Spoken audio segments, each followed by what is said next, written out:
do have a lot of things in our mathematics discipline. Amazing discoveries, just like pi, an irrational and transcendental number which having an infinite number of digits and without any particular pattern or repetition. Wow, right? March 14th marks Pi Day, an annual celebration of mathematical sign pi. March 14th was selected because of the numerical date 3-14, which represent the first three digits of the numerical digit pi. So today, on behalf of Pi Day, the Research and Postgraduate Department of Mathematics is organizing a talk on the topic Catalan numbers, for which we have our distinguished chief guest of the day, Dr. Neeraj Kumar sir. Sir is an assistant professor of Department of Mathematics, IIT Hyderabad. Let's commence our program with the prayer and blessing of God Almighty. For that, I would like to invite Aradhi Enkuti of First PG Mathematics for the prayer.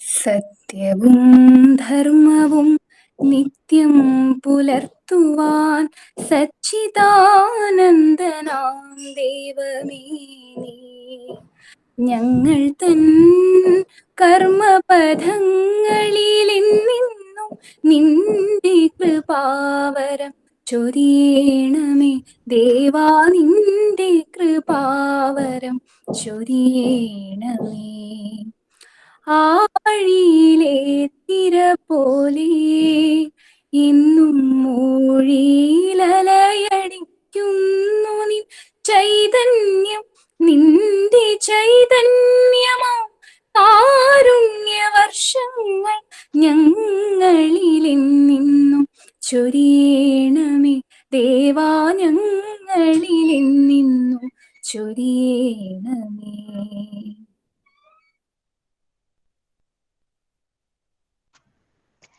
Let's officially begin our program. For that, I would like to invite Akshaya KS of First PG Mathematics for delivering the welcome speech.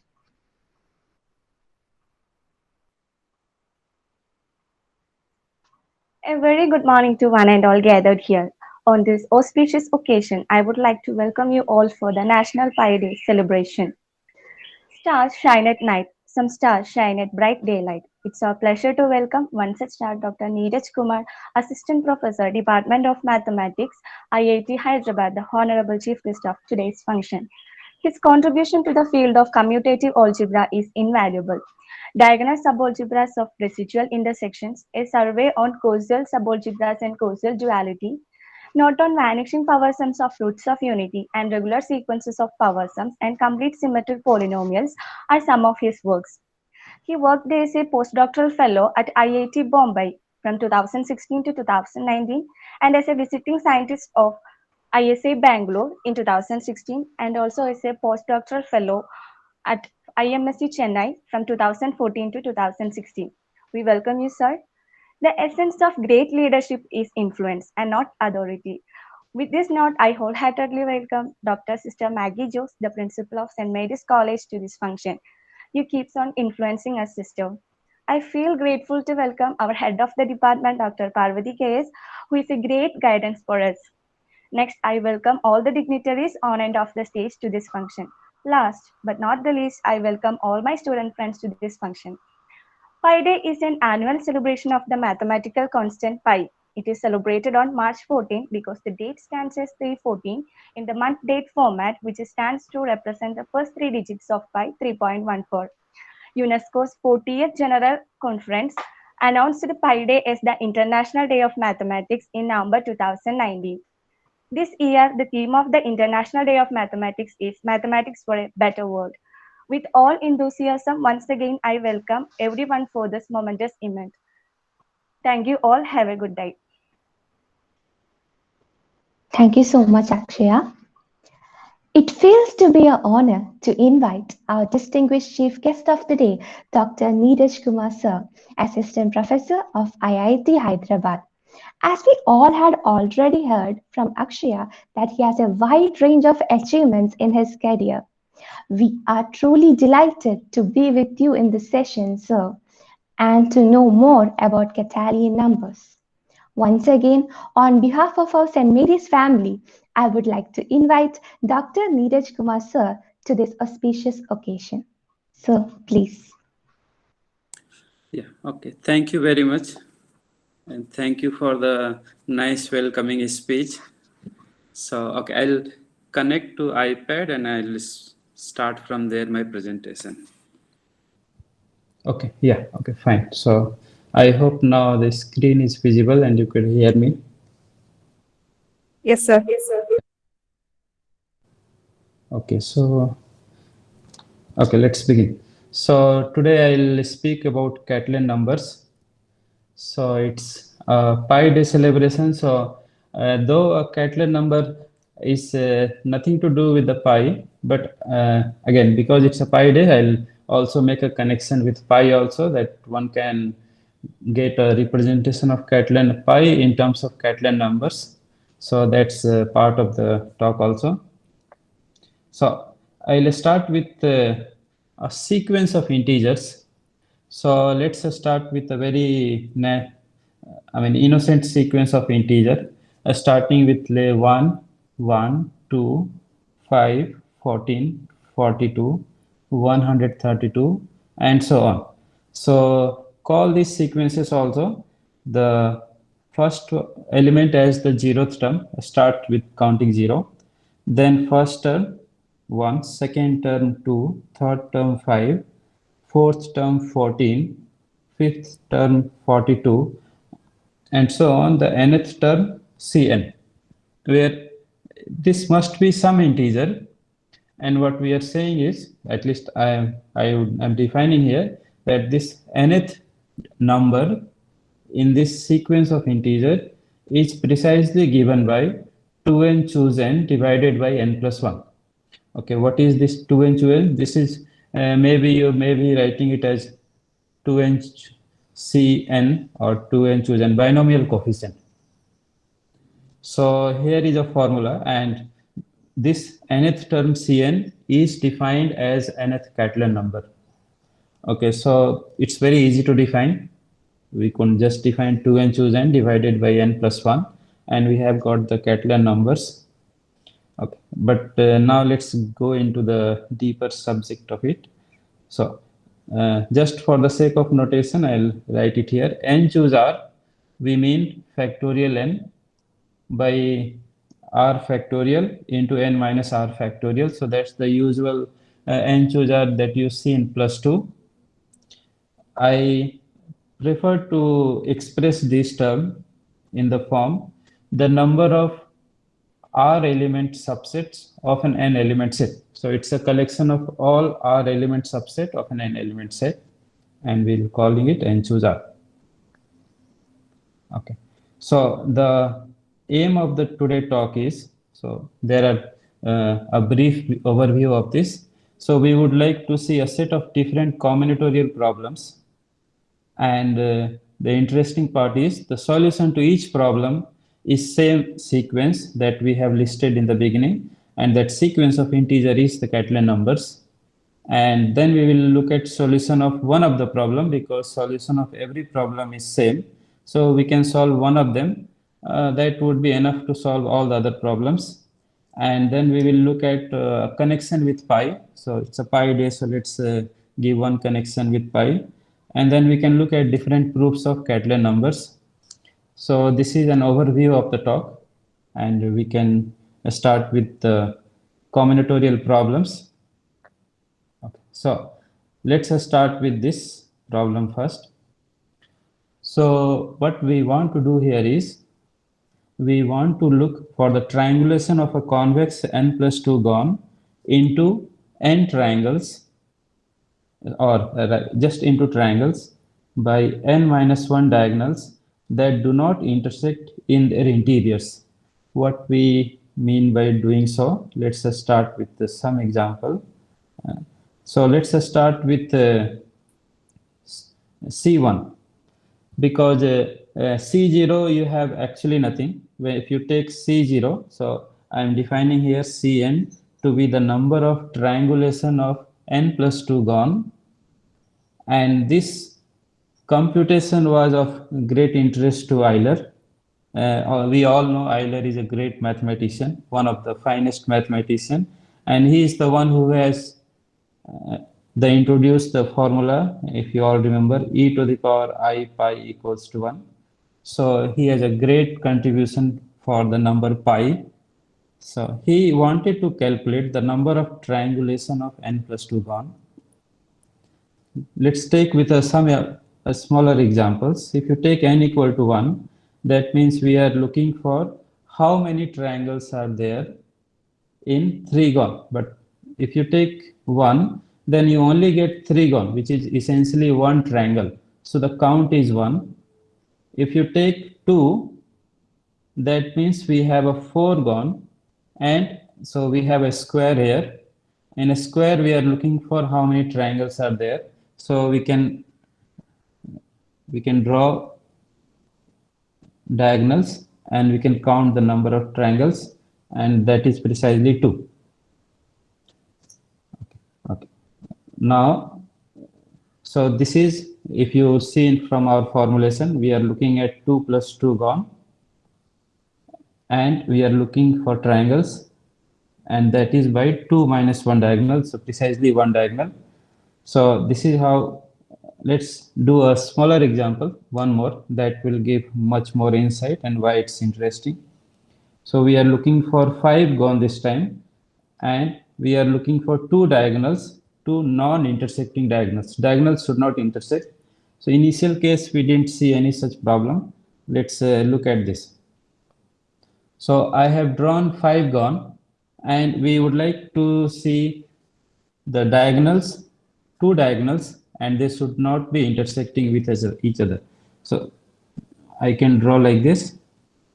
So that way we can get a triangulation, or we can draw like this, and still we can get triangulation, so triangles, or we can pick like this, we can get triangulation, and so there are 5 triangulation that we can see here. Therefore, we would call C3 equal to 5 non-intersecting diagonals. So what is not allowed here is, if I had taken any choice like this, then there is an intersection, and that intersection is not allowed.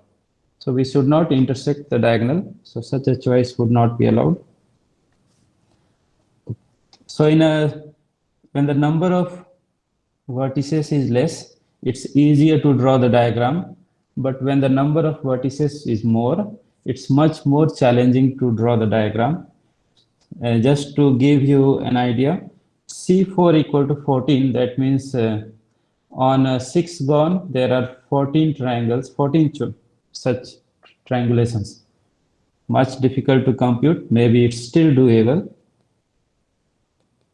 C5 equal to 42 is much more complicated. So we cannot hope to do such counting. It's very difficult. So this is what led Euler to think about it. And he wanted to solve this problem, how to find a formula that would tell us, if you are given an n-gon, number of triangulations that can be made on n-gon with non-intersecting diagonals. And this is one of the problem which Euler could not solve it completely. So that you can understand how difficult it would be at that time. So he has made a conjecture. The formula that Euler thinks seems to be of this form: Cn equals to 1 by n plus 1 to n choose n. And from 1750, it took many years, in fact, nearly 90 years, before anybody could come up with a proof of this formula. So the first proof came in 1838, and thereon there are many proofs after that coming on. But at the same time, there were many interpretations coming from this. So people were not looking at triangulation, but they were looking at this number, that this number do arise in many different scenarios. So just to give another insight or an equivalent problem. So what it does is this number 1 by n plus 1, 2n choose n, this counts the balanced n parenthesis. What does it mean? So a parenthesis is like this, that we make the brackets. N parenthesis is a collection of n brackets, and balanced in the sense every opening there must be a closing. So like this is fine, here this is fine, but we can see here one side is open, other side is closed. It's not the right balanced parenthesis. So Catalan has done the counting of this. So again, start with n equal to 1. There is only one parenthesis, the right balanced. And so n equal to 1, we have C1 equal to 1. N equal to 2, then there are two ways one can write down the parenthesis. So either this way, or within a bracket, you put one more bracket. So that's, now if you take n equal to 3, then there are many ways to put the parenthesis. So either you could just simply put along one way, all the parentheses, or look at the combination of parentheses, the balanced parentheses. And Catalan has shown that if you do the counting of balanced parentheses, this turns out to be the number this. So there is a different motivation for this number. Of course, people didn't name it just immediately after Catalan. It has taken at least 1976. I mean, at least during this time, people have started realizing this number in many different scenarios, and then they started giving a name to it, and they called it Catalan. But of course, till then, people had not given any particular name to this number, but the numbers was coming in a surprising way in many different places. Let's look at the another scenario. So it's the third problem, diagonal avoiding paths. What it means. So let's, okay, before we get into diagonal avoiding paths, let's count the number of paths on a lattice. For example, let me start with let's say xy axis. You denote the coordinates, all the integer coordinates, keep it. Start with coordinate 0, 0. And let's say we want to go to 3, 3 coordinate.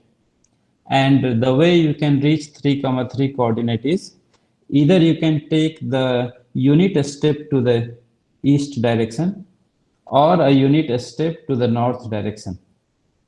And we want to do the counting in how many paths are there to start from 0, 0 and reach 3, 3.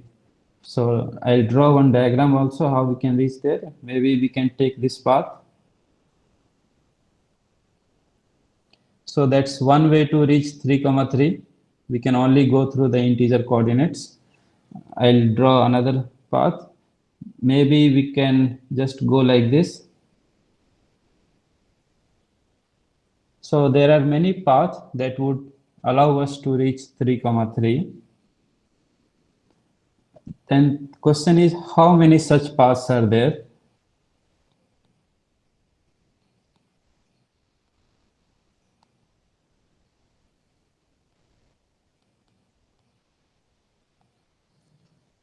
Okay, if anybody likes to answer, they can write in chat box. They are most welcome. But I'll also tell the answer quickly. But if anybody wants to try, they can try. How many paths are there from 0, 0 to 3, 3? And only going through the integer coordinates. So another path, I can think of it like this. So, okay, there are some good number of paths that we can see. And maybe let me also tell how do we count it. So what we are looking at is,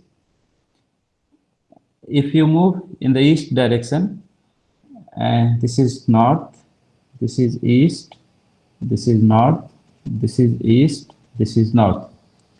The only way we can reach 3, 3 is we must have taken 3 times east step and 3 times north step. There are total 6 steps. As you can see in the path, there are 6 steps. Out of 6 steps, 3 must be east and 3 must be north. It could be any combination of E or N. So what we are really looking forward is 6 choose 3. Out of 6 step, pick any 3. The moment you choose E or N, then our counting is done. We don't need to count anymore.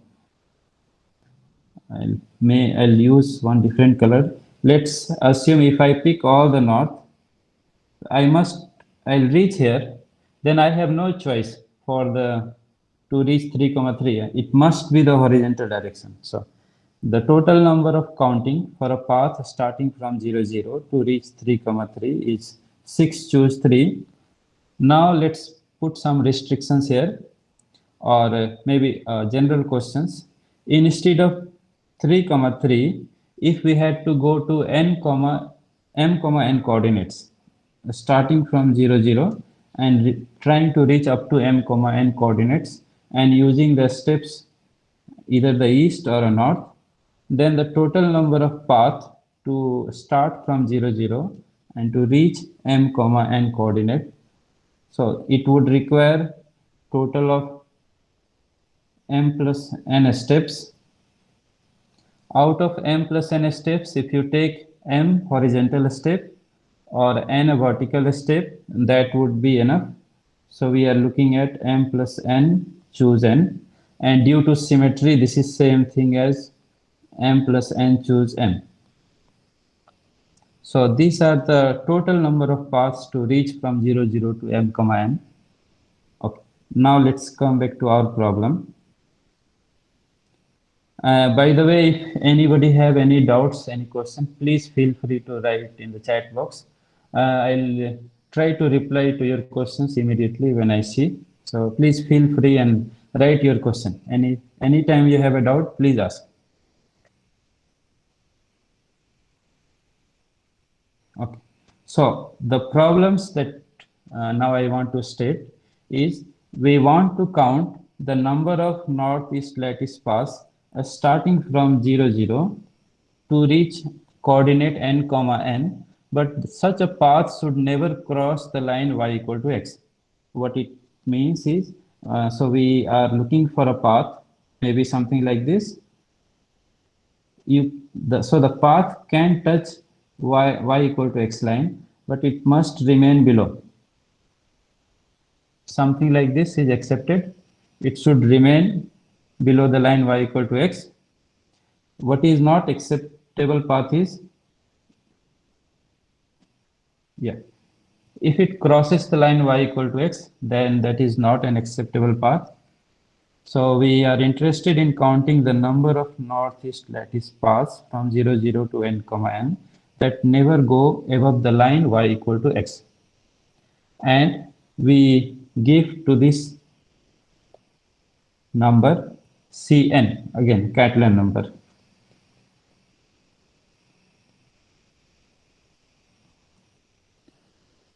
Now, so we have seen one more formulation of Catalan number.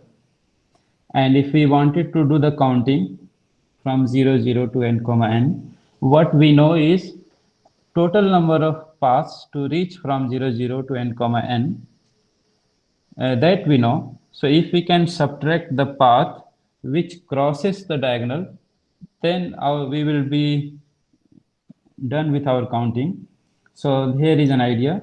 So you do the counting of all the paths from 0, 0 to n, n, and that we have seen is precisely 2 n choose n, minus, now do the counting of all paths that starts from 0, 0 and it crosses the line y equal to x. Okay, so but this we don't know. So if we can do the counting of this, then we would have solved our problem. Okay, so this is another problem. Now, fourth problems.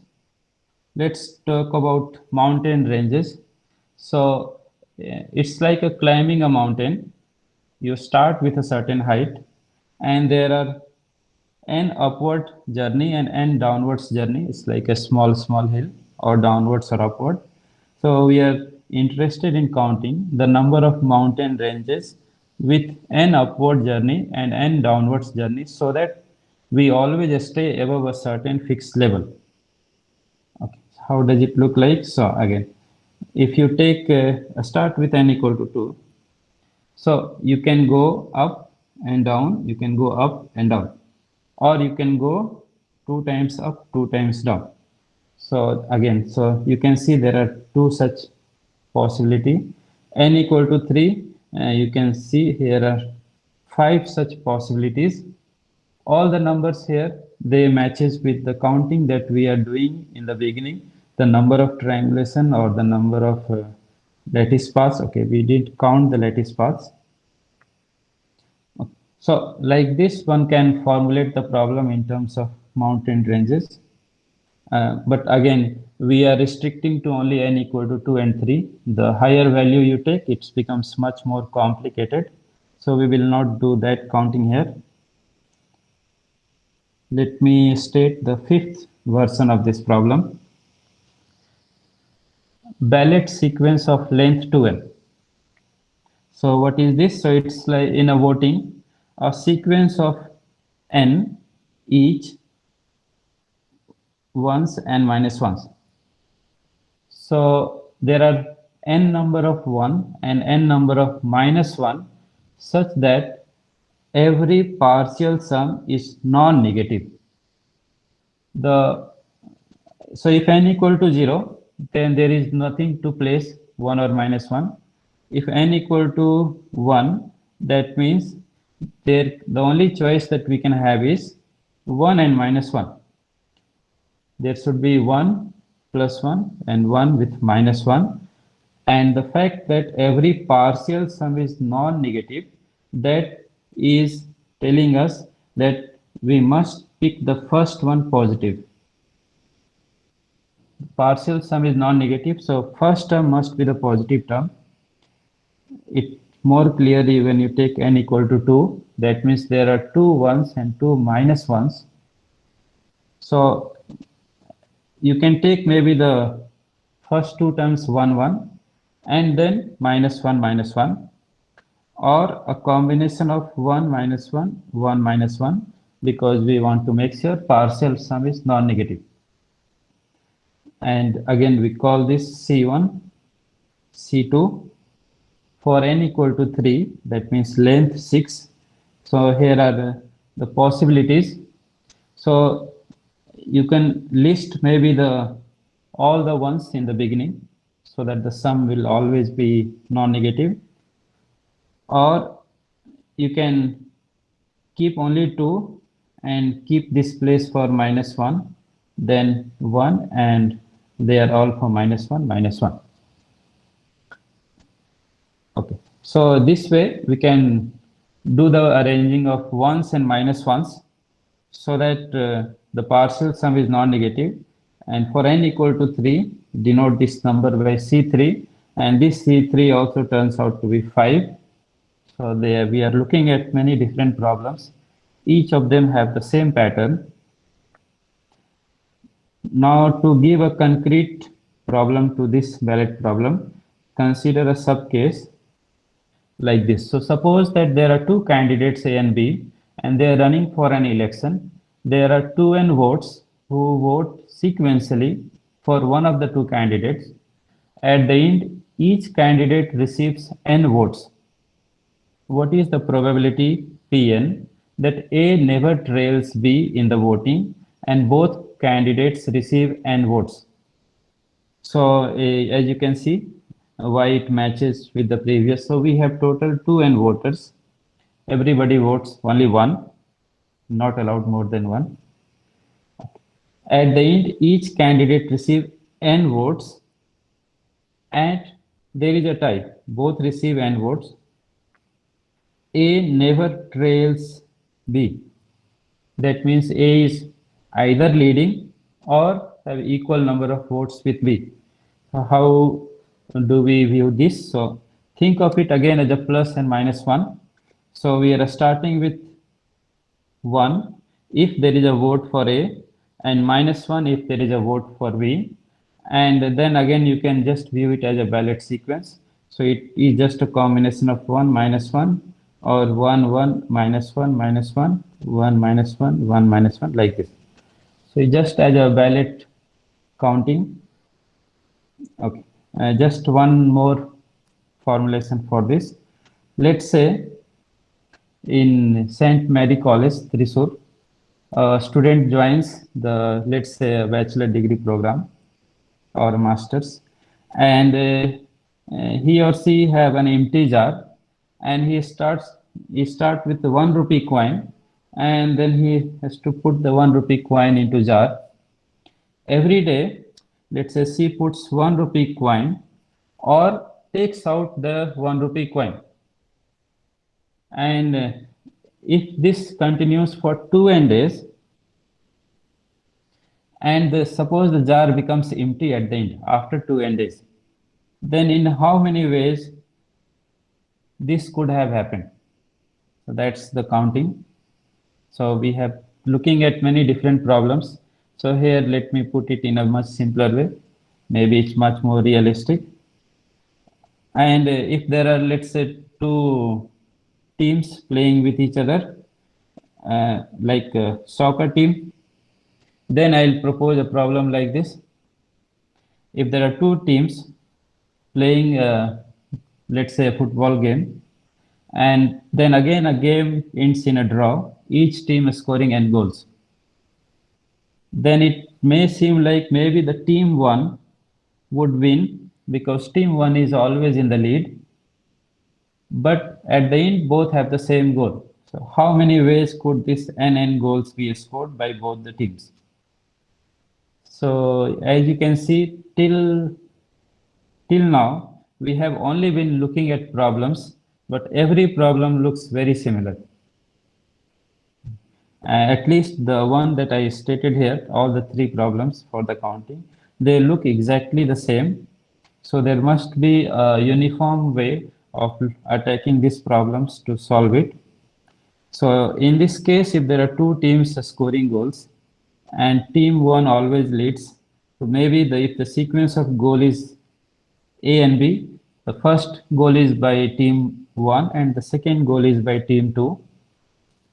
If n equal to 2, then there are 4 goals, and so the sequence of goal could be team 1 makes the first 2 goals followed by team 2, or it's a sequence, first team 1 scores, then team 2, then team 1 scores, and then team 2, and so on. If n equal to 3, again you can formulate the same way that we wrote before. So we are looking at problems, though they were different problems, all of them, they happens to have exactly same nature of pattern. So what we are looking at is a wonderful symmetry in terms of the nature of problems when we are counting it. So let's try to find a solution to all of this problem. So let's start with a solution. So far I have only been building up the theoretical part, different problems, all looking quite different. Okay. So this is what we want. So we will prove this now. Consider a sequence of integers. So the sequence of integers are, as we begin our slide, 1, 1, 2, 5, 14, 42, 132, and so on. And nth term, we have denoted it by Cn. So let C of x equal to summation Cn into x to the power n greater or equal to 0. So that's a formal series.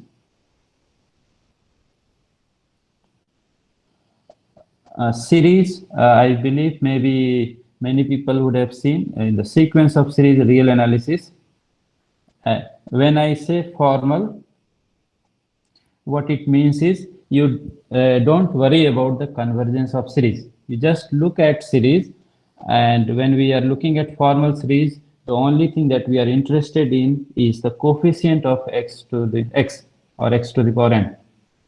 And we don't worry about the convergence and all that in the formal series. So how does a formal series here look like? So our formal series looks like 1, that's the constant term, plus 1 into x, that is the first term, plus 2 into x square, plus 5 into x cube, plus 14 into x4, plus and so on. So this is how series form looks like for our problem. What we know is, we know the initial value.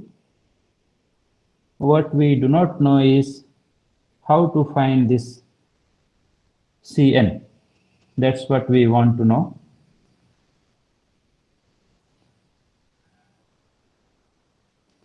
Okay.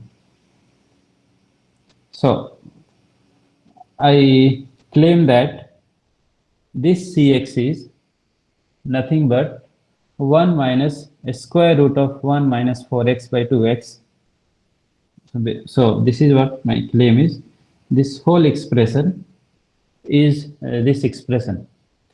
And of course, we have to prove this. I have not yet proven. So we'll prove that this formal series is equals to 1 minus a square root of 1 minus 4x by 2x. Okay. But this is not enough. We need to also prove that the expression that I am writing here, that expression is 1 minus 2x minus 2 by n summation 2n minus 2 choose n minus 1 x to the power n, and runs over all positive integers greater or equal to 2. So of course, then I need to prove this also. So there are two things to prove, part A and part B. Okay. Let us assume, just for a time being, we have proved both part A and part B.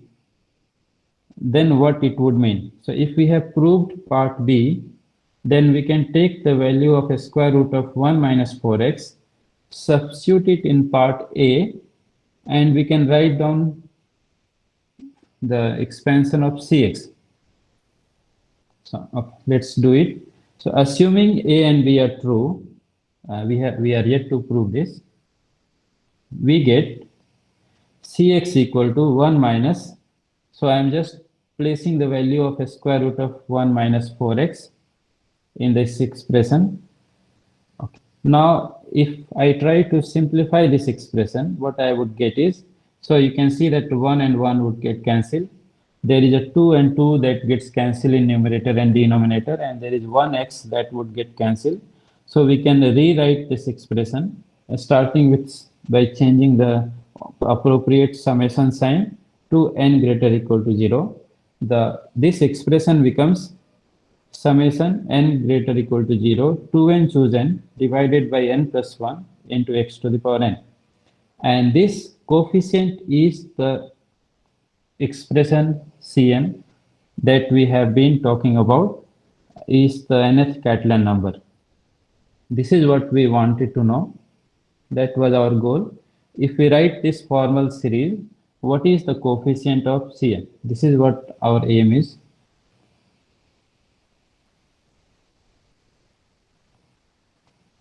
Okay. So now it is clear, if we can prove part A and part B, we would have proved our Catalan number Cn to be 2n choose n by n plus 1. So to complete the proof, let's prove the both part A and B. Then if we want to prove it, let's go back to the previous problem where we were looking at the teams scoring goal. So if there are two teams, team 1 and team 2, so the game can end in a draw. None of the team scores any goal, and the goal so the final status remains 0-0. no goal is scored by both the team. Other case is take n equal to 1, which means both the team scores 1 goal. So at the end, the situation is they end up with 2 goals, every team is scoring 1 goal, and such a scenario would happen in this form. First goal must be by team 1, followed by goal from team 2, because team 1 is always leading.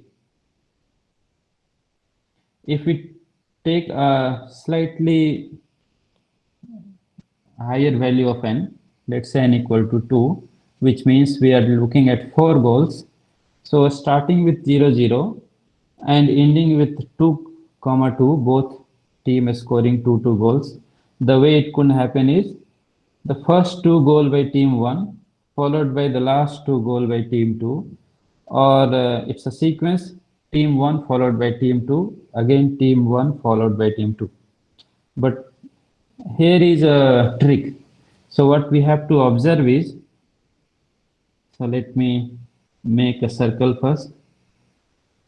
First goal is always by team 1 and the last goal is always by team 2.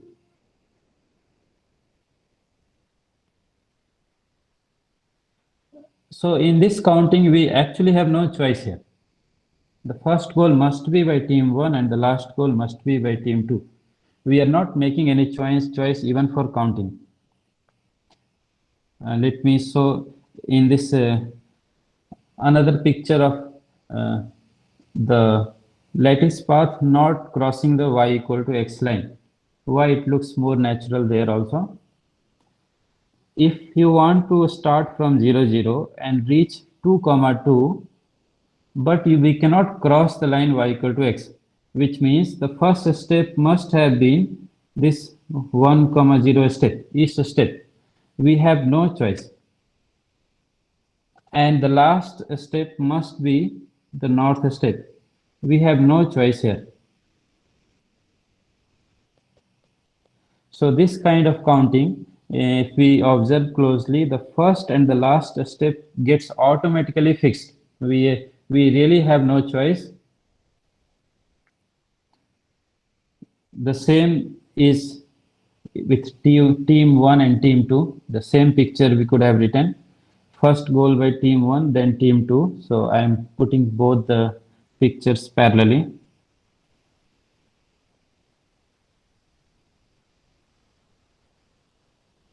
Okay. First goal 1, 0. Then last goal 0, 1. Okay. So all of this is only to derive an equation. Let's how the situation looks like. Start with the situation no goal. Then we reach at, let's say, I goals. There is a tie some point in the game, and at the end there is a n, goals. So whenever tie happens, that there is an equal number of goals, just mark that point. And what we know is the first goal has to be the team 1. If there is a tie, whenever such happens, the last goal must come from team 2. So what we are looking at is how do we do the counting from goal with the status 1, 0 to I, minus 1. So our counting, though it was looking from 0, 0, essentially it is a counting of starting from 1, 0, reaching up to I minus 1, which is nothing but Ci minus 1. And then you do the counting like recurrence, thinking of I as 0, 0 and n as n minus I. It's the same thing. Okay, so the recurrence relation that we get is Cn equals to summation Ci, Cn minus 1 minus I runs from 0 to n minus 1. This is true for all n greater or equal to 1. how does it look like? So it's like C0 into Cn minus 1, C1 into Cn minus 2, and so on Cn minus 1 into C0. Let's look at only the a special case of this, the first one. So C0 is what? So start with 0, 0 and go up to 1, 1. So 0, 0 to 1, 1, there is no choice here. First goal by team 1, second goal by team 2. So essentially there is no counting also here. So that's why this C0 is also taken to be 1. So essentially our counting is from 1, 1 to nn, and that we did write it as Cn minus 1. And the same way you can do the counting for whenever such a tie happens, we have this expression. And so with this recurrence relation, we will try to prove Catalan number. So once we have a recurrence relation, then multiply both the expression by x to the power n. So we want to solve this recurrence relation using the generating function. Once you multiply with x to the power n, then note that this is how we had defined. C of x was summation Cn x to the power n greater equal to 0. But here the summation is with n greater equal to 1. So only one term is missing. So you add the constant term and subtract it. So that's why left hand side becomes Cx minus 1.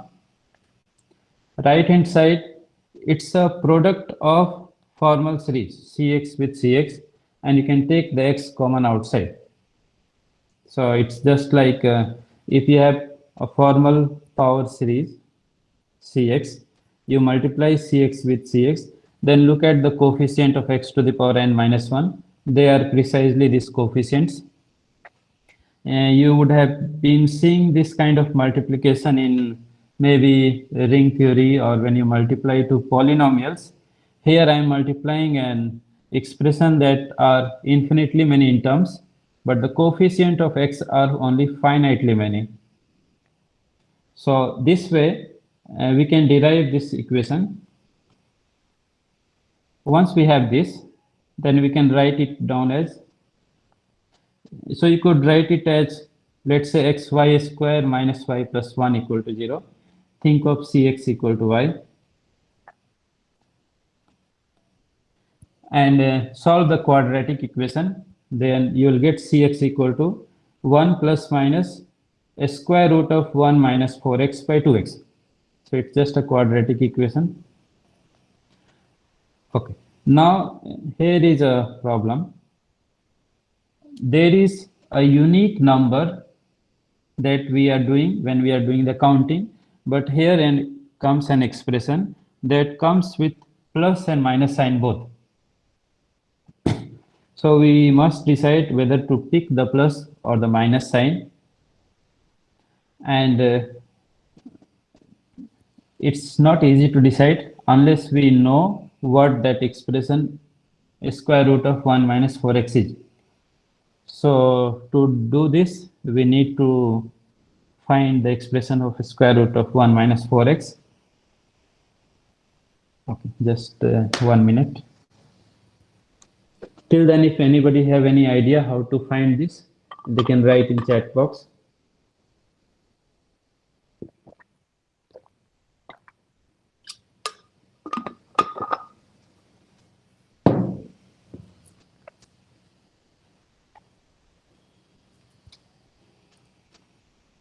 Okay, let me tell what it is. So I'll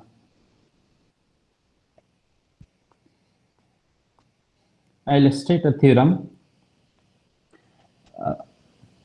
Everybody have seen this theorem at some point of time in some form.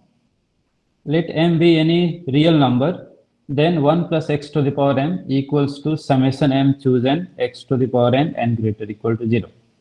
So, okay, not in this form, but everybody have seen when they are in plus 2, 1 plus x to the power n as n choose 0 plus n choose 1 x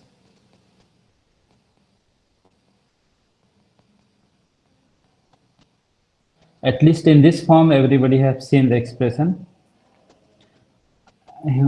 Here this n was a positive integer. A square root of 1 minus 4x. So this we are looking at 1 minus 4x to the power 1 by 2. So we want to have a generalization of this where n need not be a positive integer, it should be a rational number. But I'll tell a theorem which works for any real number. So rational or irrational or anything would work here.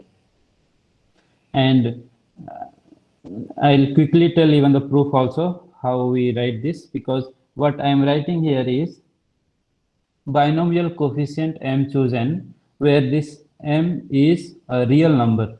So we don't study binomial coefficient in this form.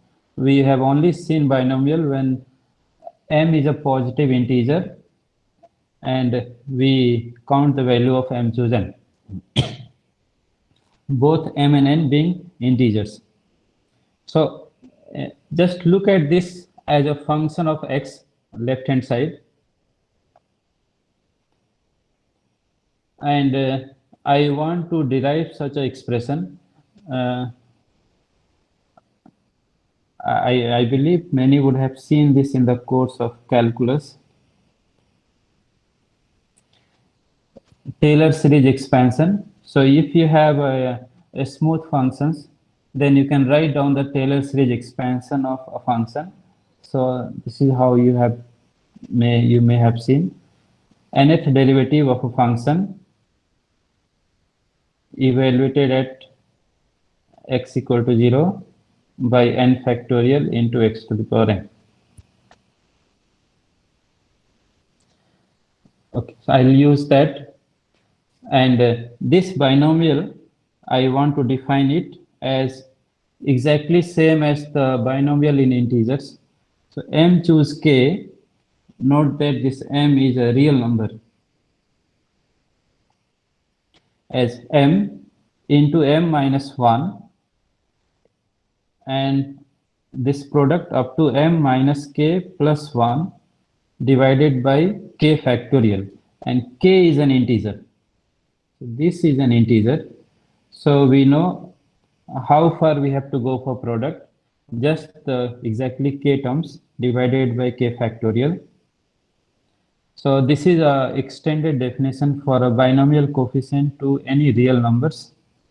And now you take f of x to be a smooth function, C infinity function, infinitely many differentiable. Consider the Taylor series of f of x around x equal to 0. For that, you take the nth derivative of f, then evaluate at x equal to 0. You will get this term, and then you can write this as m factorial by m minus n factorial. Now divide it by n factorial to get a Taylor series form here. So that way we can get the negative binomial coefficient. That's how we'll define it. Now, so this is what I want. I want some coefficients to appear here. A square root of 1 minus 4x equal to summation n greater equal to 0. Some expression into x to the power n. I have already wrote what this expression is. We will prove this now. So by general version of binomial theorem, what we can write is a square root of 1 minus 4x, which is 1 minus 4x to the power plus half. This is equal to summation over all non-negative integer n minus half choose n minus 4x to the power n. And we want the value of this term. So this is how the way we have put the definition. So n equal to 0, we don't do any counting, we just take it by convention 1. If n equal to 1, we write it as half.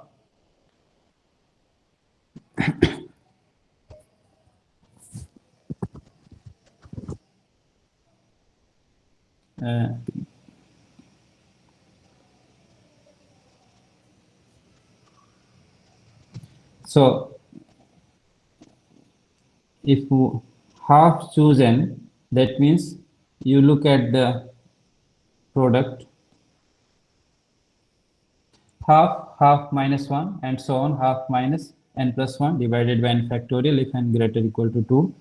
So we replace the term there with this expression, and we need to do more manipulations here to get the terms that we are interested in. So you have to simplify the expressions, then you have to take all the negatives outside from that expression. So that would come minus 1 to the power n minus 1. Take all the odd numbers in the numerator, take all the powers of 2 outside in the denominator into n factorial, and multiply the numerator and denominator again with the appropriate term. So that way we can rewrite the expression of a square root of 1 minus 4x as 1 minus 2x plus summation. So the terms that you bring it from there and multiply by n minus 1 factorial here to both numerator and denominator. So if you do all these calculations, so you can see there are a lot of calculation involved in this. If you do all the calculations, you would get this the square root of 1 minus 4x as this. So this is the proof for the second part. So having this proved this, now only one step to remain to prove our Catalan number, because the Catalan number that we derived, that was coming as 1 plus minus a square root of 1 minus 4x by 2x, and we didn't know which one to choose, plus sign or a minus sign. To make the correct choice of plus or a minus sign, you put the expression of a square root of 1 minus 4x with both plus and minus sign. If you put plus sign, then what we get is 1 by x minus 1 minus x plus and so on. And if you put with a minus sign, then you get the expression 1 plus x and so on. If you take limit x tends to 0, then you will get this term, and this happens to be the constant term for the series where c naught equals to 1. So negative sign seems to be the correct sign, and therefore we can have cx equal to 1 minus a square root of 1 minus 4x by 2x. Once we have this, we have the expression of a square root of 1 minus 4x, and therefore we have the expression for Catalan number. So let me go above where I have proved this. Yeah. So as I said, we wanted cx. So we have placed the value of a square root of 1 minus 4x here in cx. Once you place it, you get back the constant term Cn. This is our Catalan number. Okay. Now we have derived Catalan number. Now let's look at connection with pi, because it's a pi day, so we must bring pi also into the picture. So assume x is between 0 and 1, then we can do the integration of this term 0 to x t into a square root of 1 minus t squared dt. So this integration you can just do it by taking 1 minus t square equal to z, do the substitution, change the value of integral accordingly. So z would vary from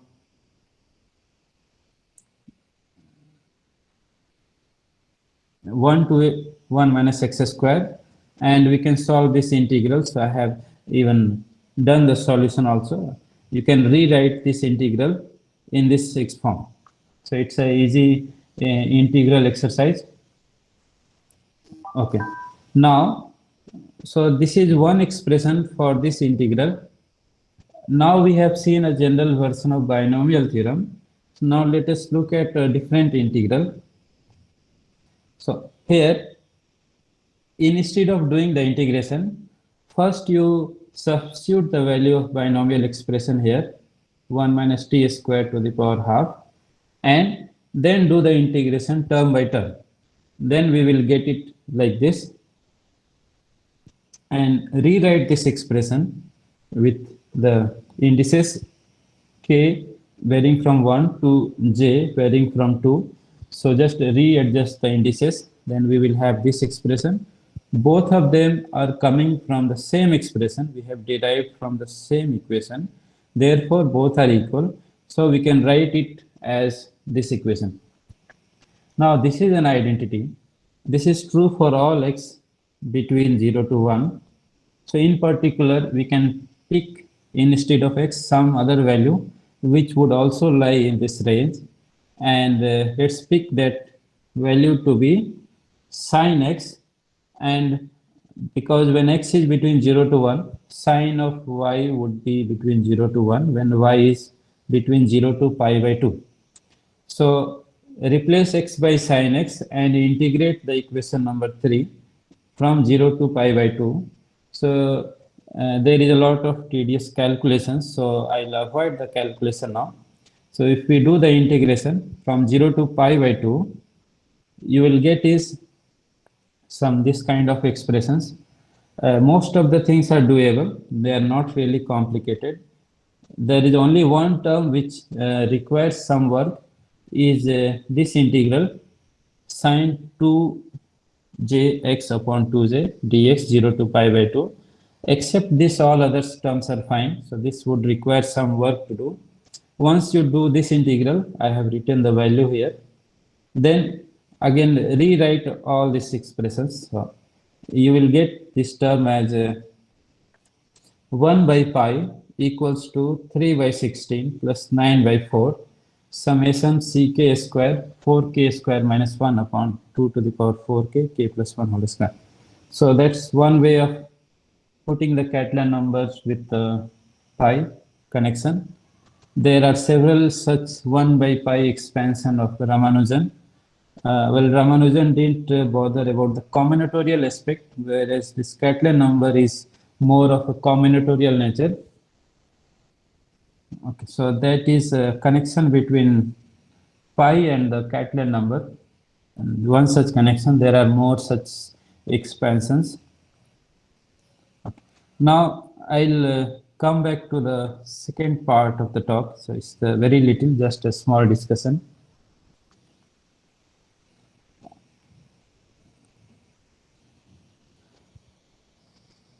We were counting the number of northeast lattice paths from 0, 0 to n that never go above the diagonal y equal to x line. So what it means, if it goes above the diagonal, then in that case the path would have been like this. Maybe it goes in the first place itself, y equal to x, or maybe if there is a path and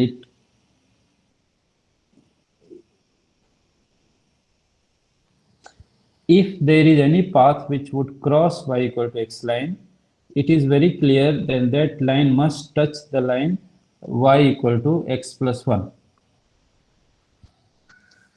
And therefore, what we are saying is, instead of counting all the paths that go above the line y equal to x, you only do the counting of all the northeast lattice paths from 0, 0 to n minus 1, comma n plus 1. Okay, why is it? So, think of y equal to x plus 1 as a mirror.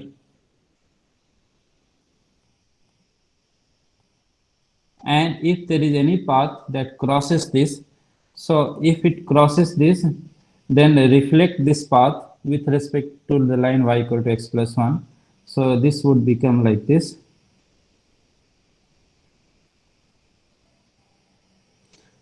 And because it reaches n comma n, so it must go up to here, n minus 1 comma n plus 1. So you can look at two different ways. You can call it minus 1 comma 1 or 0 comma 0, both are fine. So we are looking at a path So you can think of from here, which goes up to n minus 1 comma n plus 1. Now, anything that crosses the line y equal to x is the path that would reach the coordinate n minus 1 comma n plus 1, and it is starting from the origin 0, 0. So one has to set up a bijection, that is a 1, 1 correspondence. So one need to define a map G from this set, and that map should be 1, 1 onto map. In that case, because this is a finite set, and on the other side, this is also a finite set. If we have a function from set x to a set y, and if both the sets are finite set, and the function is 1, 1 and onto, then the cardinality of both the sets are same. That's how we do the counting here, by setting up a bijection between a set in which there are paths starting from 0, 0 to n minus 1 comma n plus 1. On the other hand, the path which would cross the line y equal to x. So I will not go into the details of this part of the proof, because then I'll have to rewrite the whole proof in a more detailed way. So that way you just set up the bijection between the two sets. Once we have a bijection, then we know both of them have the same cardinality, but the cardinality of this term from minus 1, 1 to n minus 1 comma n plus 1, that is precisely 2n choose n minus 1. So if we know this, then you can take this value, and whenever it appeared, so let me go wherever it was.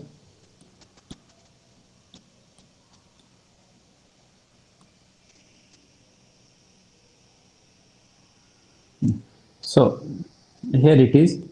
So just place that value here, 2n choose n minus 1, take a difference of these two, and the difference of these two would come like 2n choose n by n plus 1. So this is an easy exercise. You can solve this. So this way we can get the Catalan number again. So that would be a second proof. So I have adopted two approach. One is using the generating function, that also involves the use of recurrence relation and using the binomial theorem.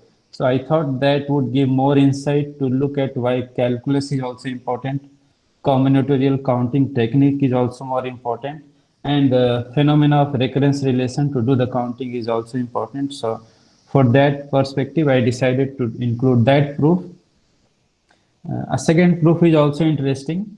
Is the setting of a bijection between two finite set to count one of them.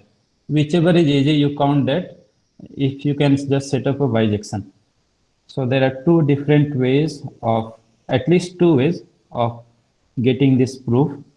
Now I'll say some fact about this number. So the references, the best reference is a book by Richard Stanley, Catalan Numbers, that was published in Cambridge University Press in 2015. So the interesting part here is, so to tell at least this about Catalan number and the book, first of all, the Richard Stanley, he's a wonderful combinatorics person. He's an excellent mathematician. I spent at least last 50 years doing combinatorics and started counting the number. And by the time he has reached 2015, he has found 214 different problems.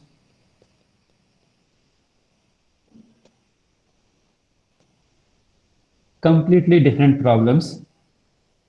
But what is interesting is all of them have the same solution. And what is that solution? As the name of the book suggests, the solution is the Catalan number.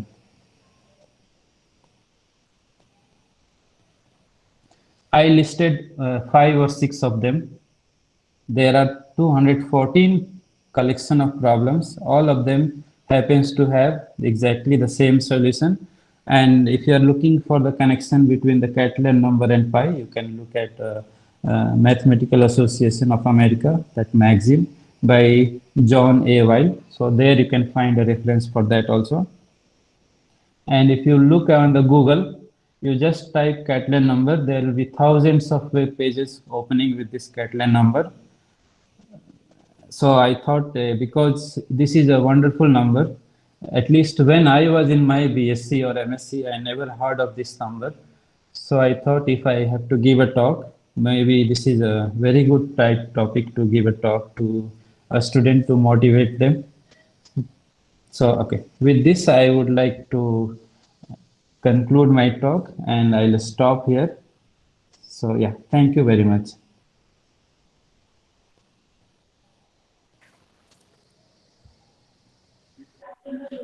Thank you so much, sir, for all your kindness to cherish us with all your knowledge. And we were really excited and amazed by seeing all your classes, knowledge. Thank you very much. Yeah, thank you very much. So, anybody have any questions? They can ask. Yeah. Sir, I think they are not ready to ask any questions. It's okay because I also take online classes now. It's very uncomfortable position for the students to ask a question in online classes. So they mostly remain quiet, which is quite okay. So I'll maybe from my side, I'll just say a few words. So just to think of something more. So let's assume this kind of setup only, where we were only looking at the steps, either the east or the north. Okay, first of all, there is nothing special about east and north. I could have gone downwards direction also, the south or the west. So that's okay. But what if I had included some different steps? Not just 1, 0 and 0, 1. Maybe I could have included the step like this, from diagonal step and horizontal step and vertical step, like this. And still people can think of questions like this: how can we reach from one coordinate to another coordinate with different combination of steps that one can take. So this leads to many interesting problem in combinatorics, and people do quite a lot of research on this kind of lattice counting. So that's one interesting part. Okay, so I'll stop here.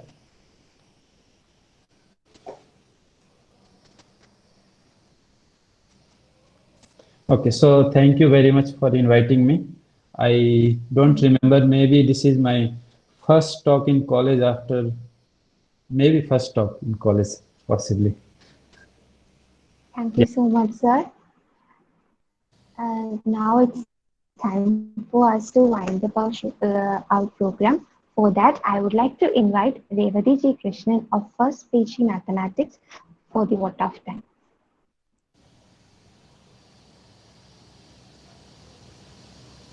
Good morning, everyone.